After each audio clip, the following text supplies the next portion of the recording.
Hello everyone, welcome back to our channel food tech insight. आज का ये topic बहुत ही इम्पॉर्टेंट है, not only from the gate point, पर ये सभी लोगों को पता होना चाहिए। आज का जो वर्ड है, जो टॉपिक है, दैट इज़ पैस्चराइजेशन। हम डेली मिल्क कंज्यूम करते, ज़्यादातर पैकेट वाले आजकल मिल्क हम कंज्यूम करते हैं, उस पैकेट में ये पैस्चराइज टर्म यूज़ होता है। तो ये वीडियो एक्चुअली इसी वर्ड के ऊपर है और इसका कंप्लीट जानकारी कि ये सेफ है, ये क्यों किया जाता है, इन सब के बारे में हम आज जानेंगे। तो स्टार्ट करते हैं। आपने तो मार्केट में ये पैकेट्स के दूध तो पिए ही होंगे, जैसे अमूल के पैस्चराइज टोन मिल्क, अमूल का pasteurise full cream milk, local brand भी है जो पैस्चराइज होते हैं। तो इसमें ये वर्ड्स रहता है, जैसे pasteurise toned milk, pasteurise full cream milk, pasteurised term and then pasteurise toned milk. तो एक्चुअल में ये वर्ड होता क्या है? सबसे बड़ा क्वेश्चन रेज होता है कि इसका रिक्वायरमेंट क्या है और क्यों ये इम्पोर्टेंट है। इसका क्वालिटी सेफ है या नहीं है, कि क्वालिटी मेंटेन रहता है कि नहीं मिल्क का, वो भी इम्पोर्टेंट है जानना। और क्या ये सेफ है कि नहीं कंज्यूम करने के लिए। तो इस वीडियो में हम इसी के बारे में जानेंगे कि इसका इम्पोर्टेंस क्या है, क्वालिटी में ये कैसे अफेक्ट करता है और ये सेफ है कि नहीं कंज्यूम करने के लिए। तो स्टार्ट करते हैं। सबसे पहले हम पैस्चराइजेशन टर्म के बारे में जानेंगे। ये पैस्चराइजेशन टर्म 19वीं सेंचुरी में डिस्कवर हुआ था। ये टर्म में सिंपल हम हीटिंग एंड कूलिंग प्रोसेस करते हैं। तो पैस्चराइजेशन ऐसा प्रोसेस है जिसमें हम मिल्क को एक पर्टिकुलर टेम्परेचर में हीट करते हैं for a set period of time. मतलब एक पर्टिकुलर टेम्परेचर होगा जो फिक्स किया रहता है, उसमें हमें उस टेम्परेचर तक उस मिल्क को हीट करना है और कितना टाइम तक करना है वो भी फिक्स रहता है। तो उतना टाइम तक हमें इसे ट्रीटमेंट देना पड़ेगा उस टेम्परेचर में, ताकि वो जो भी हार्मफुल बैक्टीरिया है वो मर सके। तो मिल्क प्रोसेसिंग एंड पैस्चराइजेशन में यहाँ देख सकते हैं, फ्रेश मिल्क को हम हीटिंग एंड कूलिंग सेक्शन से क्रॉस करेंगे and then we can get the pasteurised milk. सबसे पहला रीजन आता है वाई पैस्चराइजेशन, ये हम करते क्यों है। पहला रीजन है बहुत important, to kill all the pathogenic micro organisms. ये पैथोजेंस जो होते हैं, ये अगर हम कोई भी फूड में कंज्यूम कर रहे हैं, मतलब अगर मैं कोई भी फूड कंज्यूम कर रही हूँ और उसमें अगर ये पैथोजेंस है, तो वो फूड हमारे लिए सेफ नहीं है। चांसेस बहुत है कि हमें फूड पॉइजनिंग होगा या फिर कोई और नॉर्मल मतलब प्रॉब्लम्स होंगे। इसीलिए ये पैथोजेंस को किल करने के लिए हम पैस्चराइजेशन करते हैं। दूसरा रीज़न है to improve the keeping quality of milk. जो मिल्क की क्वालिटी होती है उसको मेंटेन करने के लिए भी हम पैस्चराइजेशन करते हैं। तीसरा बहुत इंपॉर्टेंट, सेल्फ लाइफ, मतलब मिल्क का मतलब जो सेल्फ लाइफ होती है उसको इंक्रीज करने के लिए, तो increase the self life of product हम करते हैं। अदर रीजन है बहुत इंपॉर्टेंट, जो है destroy micro organism that would interfere with the activities of desirable organisms. अब ये डिजरेबल ऑर्गेनिजम्स क्या हुआ, जैसे कि अगर हम कर्ड खाते हैं तो कर्ड में जो सबसे इंपॉर्टेंट बैक्टीरिया है उसको लैक्टोबैसिलस बैक्टीरिया कहते हैं। वो बैक्टीरिया हमारे गट्स मतलब स्टोमक के लिए बहुत इंपॉर्टेंट होता है। तो अगर ये पैथोजेन हमारे इस मिल्क प्रोडक्ट में रह गया, तो ये जो डिजरेबल, जो हमें जरूरतमंद माइक्रो ऑर्गेनिज्म है, उसको ये हार्म करेगा, उसको ये खत्म करने की कोशिश करेगा। इसीलिए ताकि ये पैथोजेन मर जाए, सो दैट ये जो ऑर्गेनिज्म जो हमारे रिक्वायरमेंट है ये हमें मिल सके।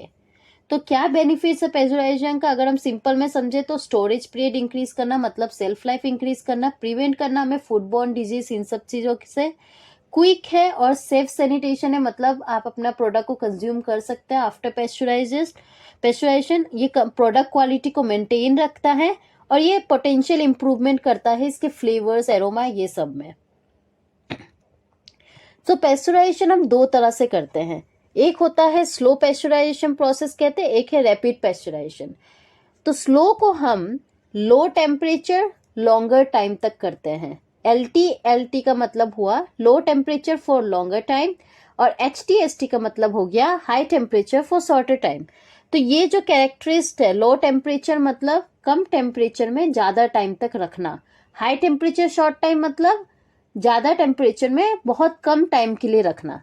तो अगर हम स्लो पैस्चराइजेशन कर रहे हैं तो इसमें हम जो है उस पर्टिकुलर टेम्परेचर में लॉन्गर टाइम के लिए रखेंगे और वो टेम्परेचर फिक्स होता है, ये फिक्स है स्पेशली मिल्क के लिए 63 डिग्री सेल्सियस फॉर 30 मिनट्स। और अगर हम रैपिड पेस्चुराइजेशन कर रहे हैं, जिसको हम रैपिड, हाई या फ्लैश पेस्चुराइजेशन कह सकते हैं, उसमें हमें सिर्फ फ्यू सेकेंड्स के लिए रखना है, पर टेम्परेचर क्या फिक्स है 71.5 डिग्री सेल्सियस फॉर 15 सेकेंड। तो अगर कोई इंडस्ट्री में ये मेथड हम लेते हैं स्लो पेस्चुराइजेशन, तो उसको हम बैच प्रोसेसिंग में करेंगे। मतलब कोई भी एक बैच कंप्लीट होने के बाद दूसरा बैच लगाना, जिसमें हम 63 डिग्री सेल्सियस तक टेम्परेचर लाएंगे उस मिल्क में, और उसके बाद उसको 30 मिनट का होल्डिंग टाइम, मतलब 30 मिनट उसको रखेंगे। उसके बाद ही हम इसका पैकेजिंग या फर्दर प्रोसेस जो भी ये करना है।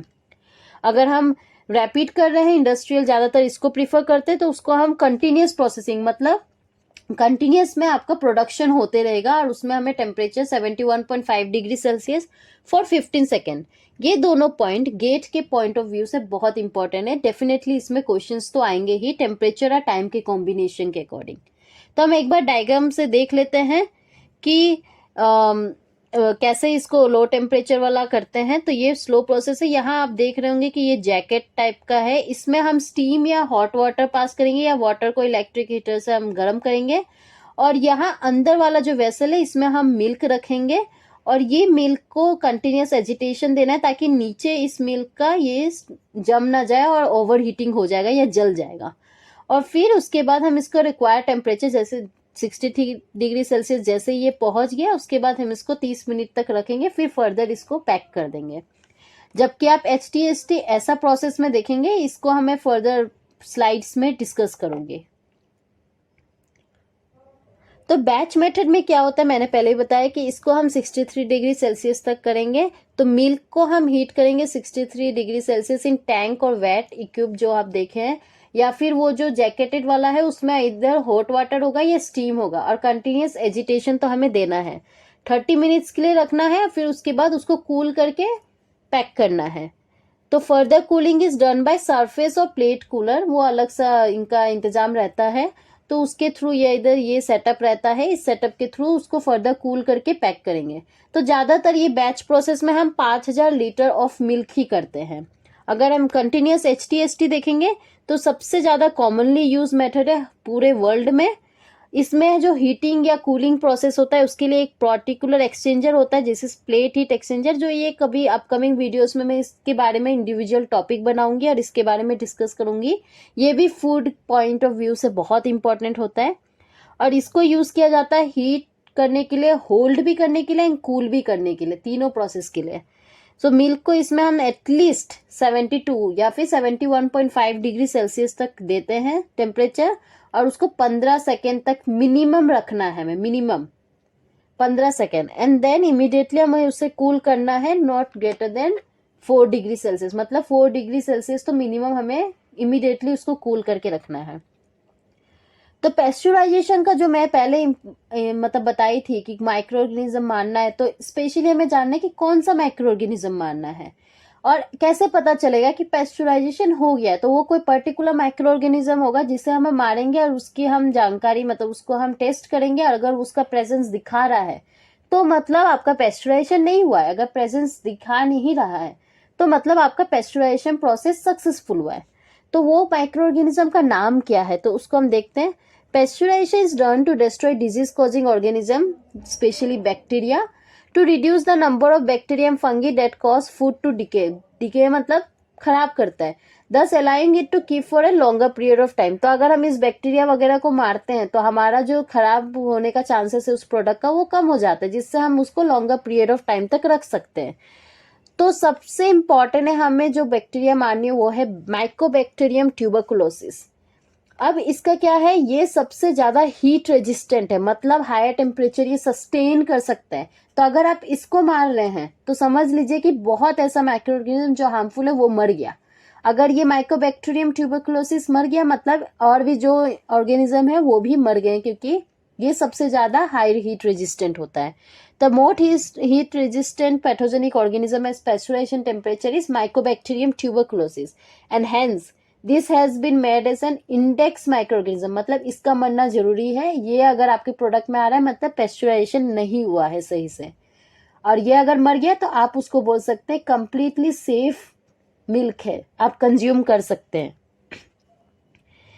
Any heat treatment which will destroy this microorganism can relied upon to destroy all other pathogenic organism as well as other organism involved in milk spoilage।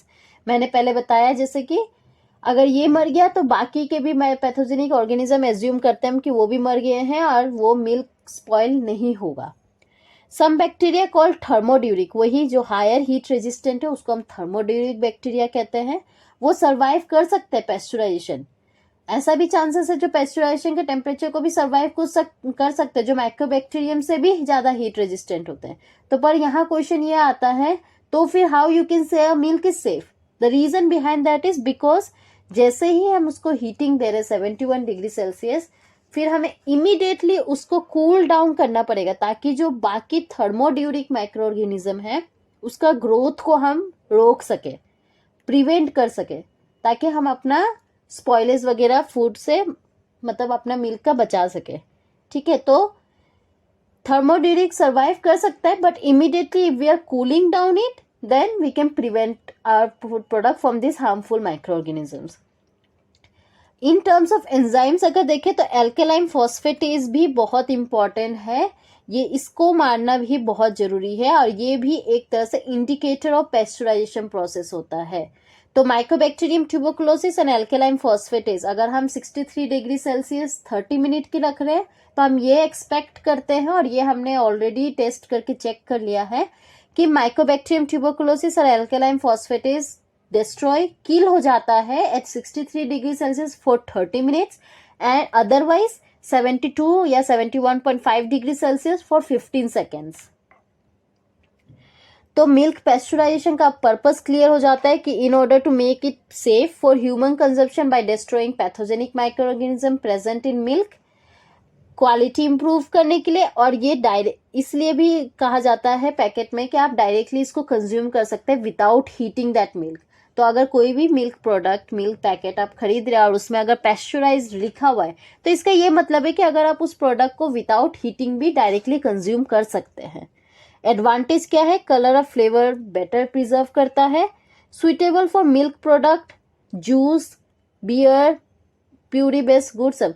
तो पेस्चुराइजेशन हम मिल्क प्रोडक्ट में तो करते ही हैं, आजकल हम जूस वगैरह में भी करते हैं और टारगेट करते हैं उस पर्टिकुलर माइक्रो ऑर्गेनिज्म को मारने का। तो पेस्चुराइजेशन का इफेक्ट अगर आप देखा जाए तो न्यूट्रिशनली में ये न्यूट्रिशन मेंटेन करता है, लेकिन मिल्क में जैसे कि विटामिन सी ये भी होते हैं प्रेजेंट, तो उसको अगर हम इस टेम्परेचर में देते हैं तो उसका डिस्ट्रॉय होने का चांसेस बहुत ज्यादा है। तो हम क्या करते हैं पेस्चुराइज में हम उसको सप्लीमेंट कर देते हैं, बाहर से विटामिन सी डाल देते हैं। फिजिकल भी देखेंगे तो अगर कलर अपीयरेंस में कोई चेंजेस नहीं आती पेस्चुराइजेशन में, तो इसीलिए कहते हैं ये सेफर मेथड है जिससे आपका सेंसरी क्वालिटी भी डिटोरिएट मतलब खराब नहीं होता। माइक्रोबियल टर्म में तो मैंने बताया हुआ है कि pathogens micro organism like mycobacterium tuberculosis इन सबको ये कील करता है। एंजाइमेटिक में मैंने बताया था एल्केलाइन फॉस्फेटेज, इसको डीनेचर करना मतलब इसके स्ट्रक्चर को तोड़ देना, which is also an indicator to the completion of pasteurisation. अगर ये डीएक्टिवेट हो गया तो आप कह सकते हैं पेस्चुराइजेशन हो गया।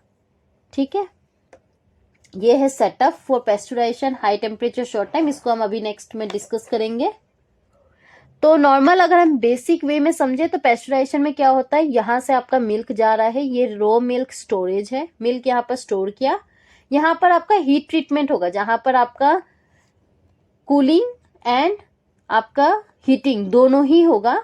कूलिंग हम करेंगे तो उसमें हम जो कूलिंग का यूज करते हैं नॉर्मली चिल टेम्परेचर रिड्यूस करने के लिए हम आइस वाटर यूज करेंगे, अगर हीटिंग करें तो हम स्टीम यूज कर लेंगे। यहीं पर आपका होल्डिंग भी होगा, मैंने बताया था जो PHE है प्लेट हीट एक्सचेंजर जो इसके पहले बताया, उसमें ही आपका हीटिंग कूलिंग होल्डिंग सब कुछ होगा। एंड देन आप इसको फर्दर फिल कर सकते हैं पैकेट में।